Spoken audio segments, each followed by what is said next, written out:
The crystalline spires of the imperial palace reached toward 3 moons, their surfaces reflecting the bioluminescent glow of the capital city below. Inside the eastern wing, Elena Cross moved through corridors that would have terrified most humans.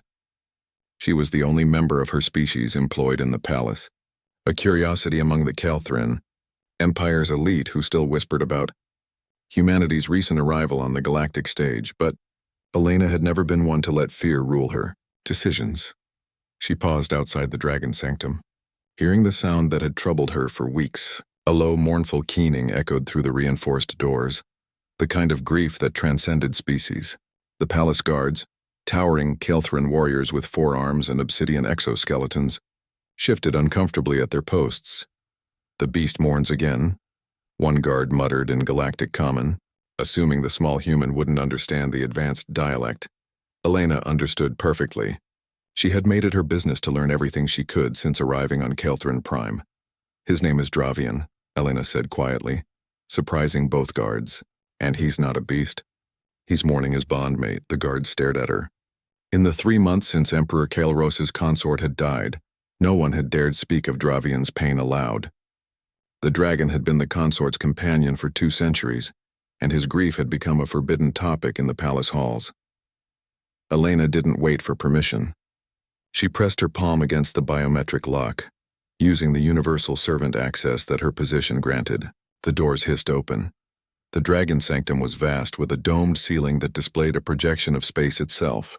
In the center of the polished obsidian floor lay Dravian. He was massive, easily the size of an ancient earth whale, with scales that shimmered between deep purple and midnight blue. His wings were folded tight against his serpentine body, and his great head rested on his clawed forearms.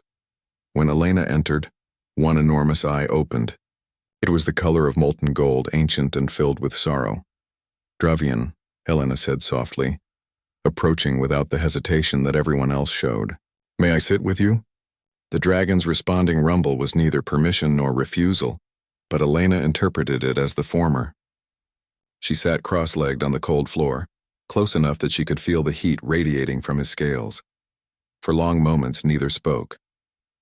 Then Elena began to hum, a melody her grandmother had taught her. It was an old earth tune, something about sailors and the sea, about longing and distance.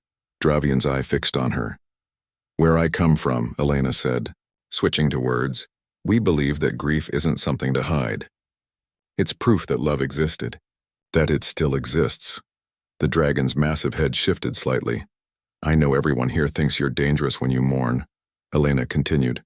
"I've heard them speak of tranquilizers and isolation protocols, but I think you're just lonely. I think you miss her voice."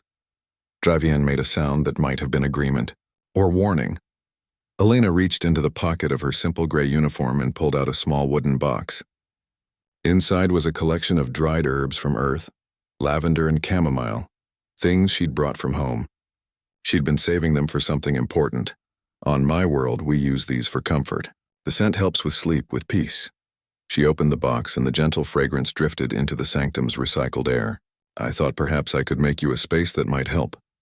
She stood and began to walk the perimeter of where Dravian lay.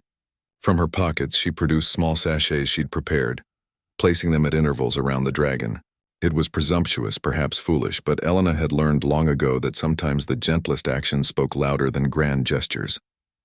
When she returned to her spot, she found Dravian watching her with both eyes now.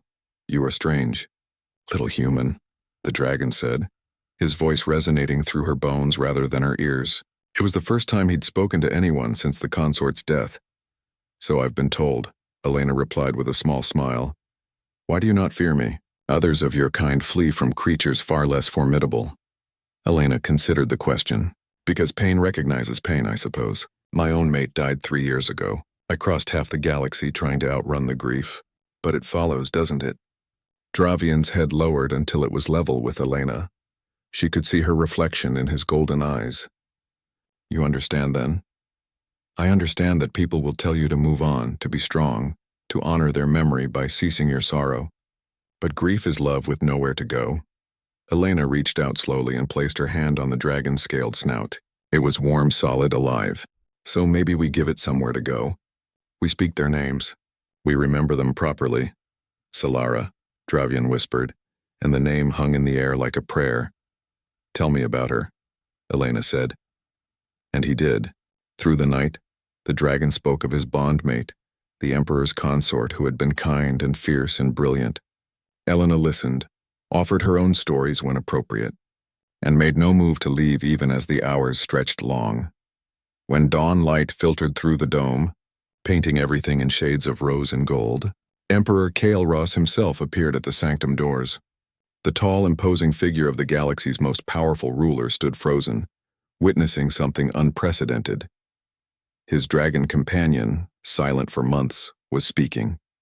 And sitting beside Dravian's massive head was the small human maid, her hand resting comfortingly on his scales. How did you do this? The Emperor asked, his 4 eyes wide with wonder.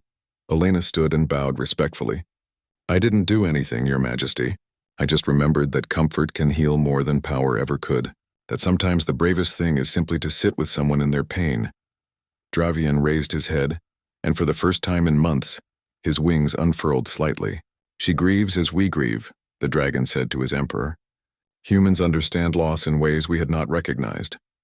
The emperor approached, studying Elena with new interest. The Galactic Council believes humans are too emotional, too fragile for the rigors of our civilization. Elena met his gaze steadily. Perhaps that's exactly why we're needed, Your Majesty.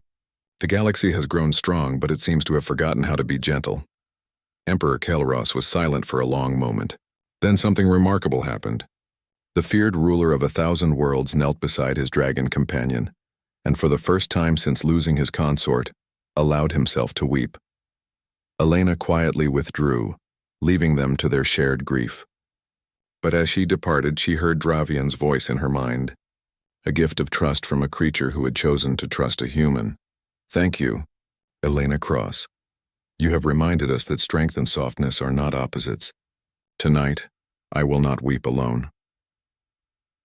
By the next morning, every species in the Imperial Palace was speaking of the human maid who had accomplished what no diplomat, no warrior, no protocol could achieve. And humanity, still so new to the galactic stage, suddenly found itself valued not for its weapons or its technology, but for something far more profound, the ability to sit with grief and call it by its name, the courage to offer comfort without demanding strength in return.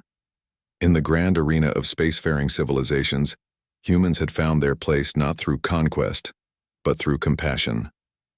And that perhaps was the most impressive feat of all.